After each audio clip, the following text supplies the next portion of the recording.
This is the second of a couple of videos on why we're actually here, what's our purpose for being created. And I think the answer to that one is that we haven't been created to have fun and just sit around waiting for heaven, but we've been created for this topic called fruit. This fruit consists of two types. It's like an apple tree is designed to produce apples. That would be its fruit, obviously.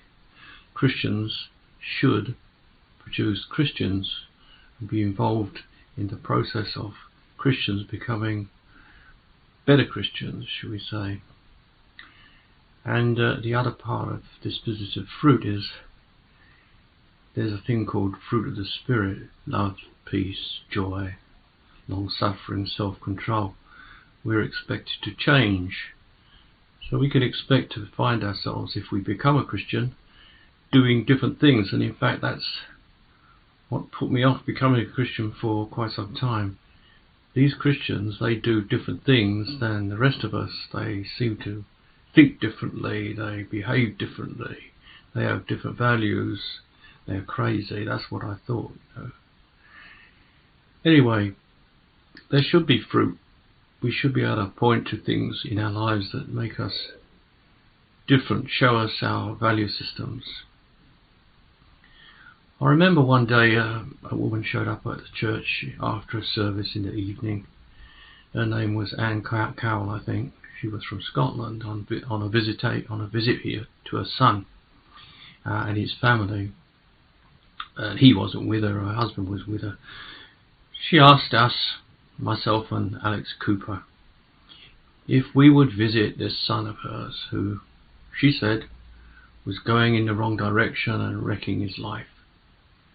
So off she goes back to Scotland, and we visited him. He's worth mentioning perhaps because he was one of the most visited people that we did. We didn't show up at his place every week, but we used to pop up there and have a chat to him about spiritual things. And he seemed to be a bit of a drinker. It seemed to be his problem. I remember one day we came along and he was in the garden. I think he was going back in or he was coming out, I'm not sure, but we caught him. We were on the gate. The gates in South Africa are generally locked, and we could see him. And Alex says to me, "Hey, look, it's his feet. He's hiding behind the car." So we just called him, trying to get him to come out. I don't believe he actually came out that day. He'd be out in the car, and he wouldn't talk to us, The interesting thing is, this thing went on for a year or two after Alex left and went to Newcastle. And I think I had a call from his mum. And his mum says, can I go to the hospital because Alan Cower, son, is in there seriously ill. So I started to visit him in hospital. I started to visit him in his house first. He wasn't actually admitted, but he went in later. And I remember showing up one time and he wasn't there, and then he was in hospital. But all the time he would listen to the gospel. He would not really participate too much, but he wasn't anti. He would just look at you and not say much, And then there was a time, Saturday morning, I remember it well, when he was very sick at this stage, and I was woken up by, I don't know what, I think it was the Lord. About 7 or 8 o'clock in the morning. We lie-ins on Saturdays, It's not great to get up and start running around. And I had an extremely strong sense that I have to get up. I have to go to the hospital. Not today sometime, I have to do it now. And so I laid in the bed and I thought, oh no, where's this going? I can't go there. This is Saturday morning. I'll go later. And I just got stronger and stronger, this feeling. So then eventually I said, oh, okay, I'm going. So off I go. I tell Lynn, I'm going to the hospital now, I've got to visit Alan. Oh, yeah. Oh, okay. Off I go. When I get there, he's in intensive care. He's in his own little room. We could always get in to talk to people in South Africa. It wasn't a problem. So we went in and I see him there he's out. He's got nothing attached to him anymore. No tubes, no nothing. And I'd been told this anyway by his, I think I've been told it by his mother. Anyway, somebody told me that he was, oh, the nurse actually told me as well. Yeah, the nurse told me. He's been removed from support and drips and everything else that was keeping him going. Now he was out. So I watched him for a little while and I thought, well, this is no good, is it? He's just laying there. How am I supposed to talk to him? I thought, I'll pray. So I prayed about it. I said, Lord, if you want me to talk to this guy, you better wake him up, because I can't just stand here, wait for him to show up. And then a few seconds later, his eyes pop open, and he looks at me. Obviously knows me well. Right. I said, hello, Alan. How are you doing? He says, I don't know. No, he hadn't been coherent up until then, apparently. He'd been like, they would visit him, his family, and he wouldn't be participating in the thing much. So I started to talk to him and ask him questions. What day of the week is it? He doesn't have a clue. What year is it? He doesn't really know. What you're doing in the hospital? Oh, he's sick. He knows about that. So, what's the story with? Has anybody been visiting you? Yeah, people have been visiting you. Who's been visiting you? What about the guys from the hospital? Have you seen any of these pastor types come around? Hospital ministers.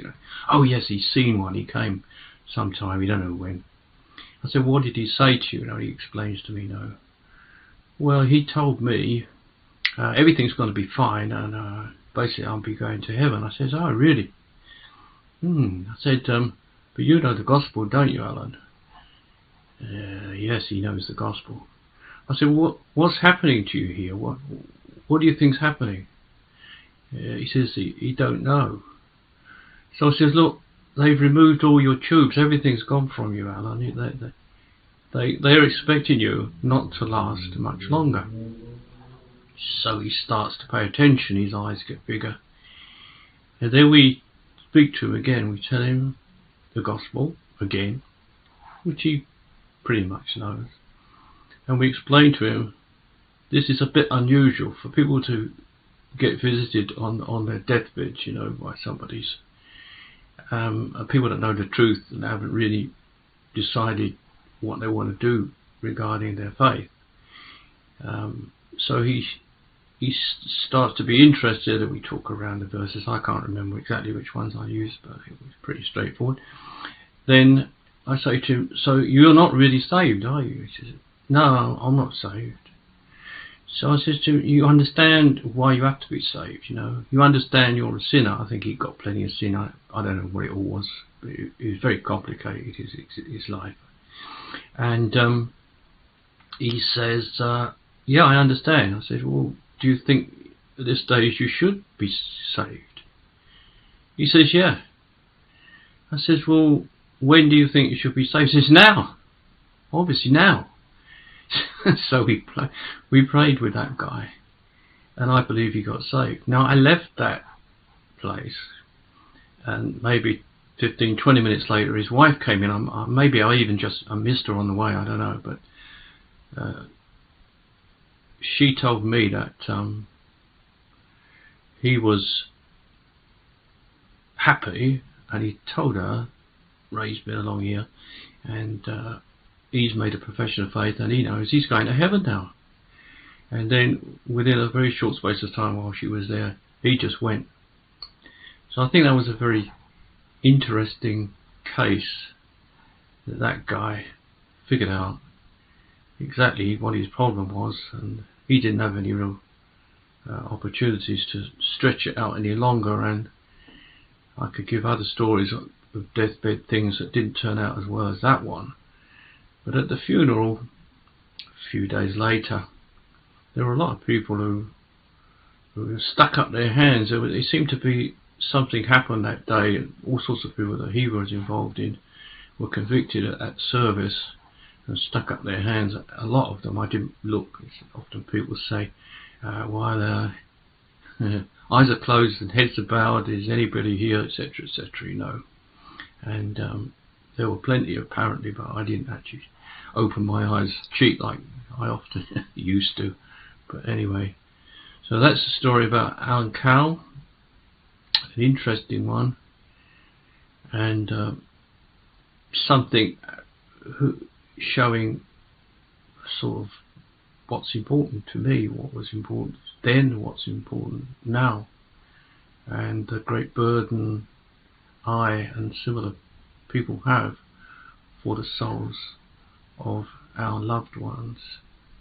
And in fact, there is a verse that says, "The fruit of the righteous is a tree of life, and he who wins souls is wise."